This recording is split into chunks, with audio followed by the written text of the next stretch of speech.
নমস্কাৰ বন্ধু, welcome to my channel Assamese government job. এই মুহূৰ্তত আপোনালোকৰ বাবে পুনৰ 12,600 গ্ৰেড 3 গ্ৰেড 4 পদ মুকলি কৰি দিলে। এই চাকৰিখিনি কোনটো বিভাগৰ পৰা আহিছে, লগতে কি ভেকেঞ্চি আহিছে, সকলোখিনি কথা এই ভিডিঅ'ত আলোচনা কৰা হ'ব। যদি আপোনালোকে ভিডিঅ'টো ভাল পায়, ভিডিঅ'টো লাইক কৰিব, লগতে চেনেলটো ছাবস্ক্ৰাইব কৰি দিব। এনেকুৱা ধৰণৰ ভিডিঅ'সমূহ পাই থাকিবৰ বাবে আহক আজি আমাৰ ভিডিঅ'টো আৰম্ভ কৰোঁ। এতিয়া আপোনালোকে দেখিব পাৰিছে যে state level recruitment commission of government Assam have release two employment notification of the recruitment 12,600 grade 3 and grade 4 vacancy under different department.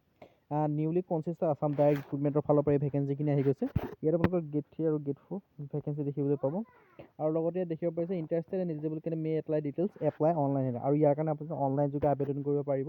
এতিয়া name of the post grade 3 and grade 4 name of নং অফ পোষ্ট 12,600 আছে। Tentative দেখিছে, মানে এই ভেকেঞ্চিখিনি আপোনালোকৰ বাঢ়িবও পাৰে। তাৰপৰা আছে গ্ৰেড 3 আপোনালোকৰ 7,600 ভেকেঞ্চি আছে। গ্ৰেড 4 কাৰণে 5,000 ভেকেঞ্চি আছে।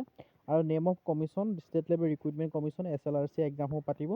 লগতে ইয়াত আপোনালোকে দেখিব পাৰিছে name of board of secondary education Assam ছেবাৰ দ্বাৰা আপোনালোকৰ এক্সামসমূহ পতা হ'ব। লগতে name of the organisation government of আছামৰ পৰা ভেকেঞ্চিখিনি আহিছে।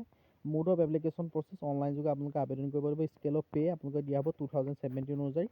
লগতে ইয়াৰ কাৰণে লাষ্ট ডেট দিয়া আছে 29 ডিচেম্বৰ। 29 ডিচেম্বৰৰ আগত আপোনালোকে আবেদন কৰিব লাগিব।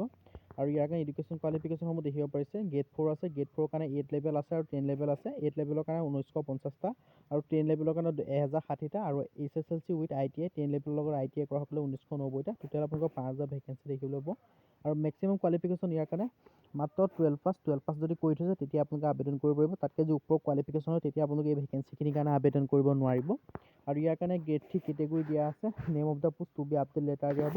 আৰু ইয়াৰ কাৰণে গ্ৰেড 3 কাৰণে আপোনালোকৰ 4,055টা ভেকেঞ্চি আছে। আপোনালোকে দেখিব পাৰিছে। লগতে গ্ৰেড 3 কাৰণে কেটেগৰীটোত আপোনালোকৰ 3,127টা আছে। ইয়াৰ কাৰণে 12 পাছ কৰি আবেদন কৰিব পাৰিব। গ্ৰেড 3 কাৰণে আকৌ ড্ৰাইভাৰ আছে। ড্ৰাইভাৰৰ কাৰণে যিসকলে মেট্ৰিক পাছ কৰি থৈছে লগতে LMV লাইচেঞ্চ আছে তেতিয়া আপোনালোকে আবেদন কৰিব পাৰিব।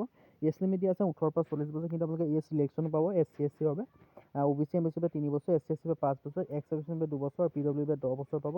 আৰু ইয়াৰ কাৰণে অনলাইন যোগে আবেদন কৰিব পাৰিব। ইয়াৰ কাৰণে আপোনালোকে এমপ্লয়মেণ্ট এক্সেছ লাগিব। আৰু ইয়াৰ কাৰণে এপ্লিকেশ্যন কোনো ফিজ পে'মেণ্ট কৰিব নালাগে।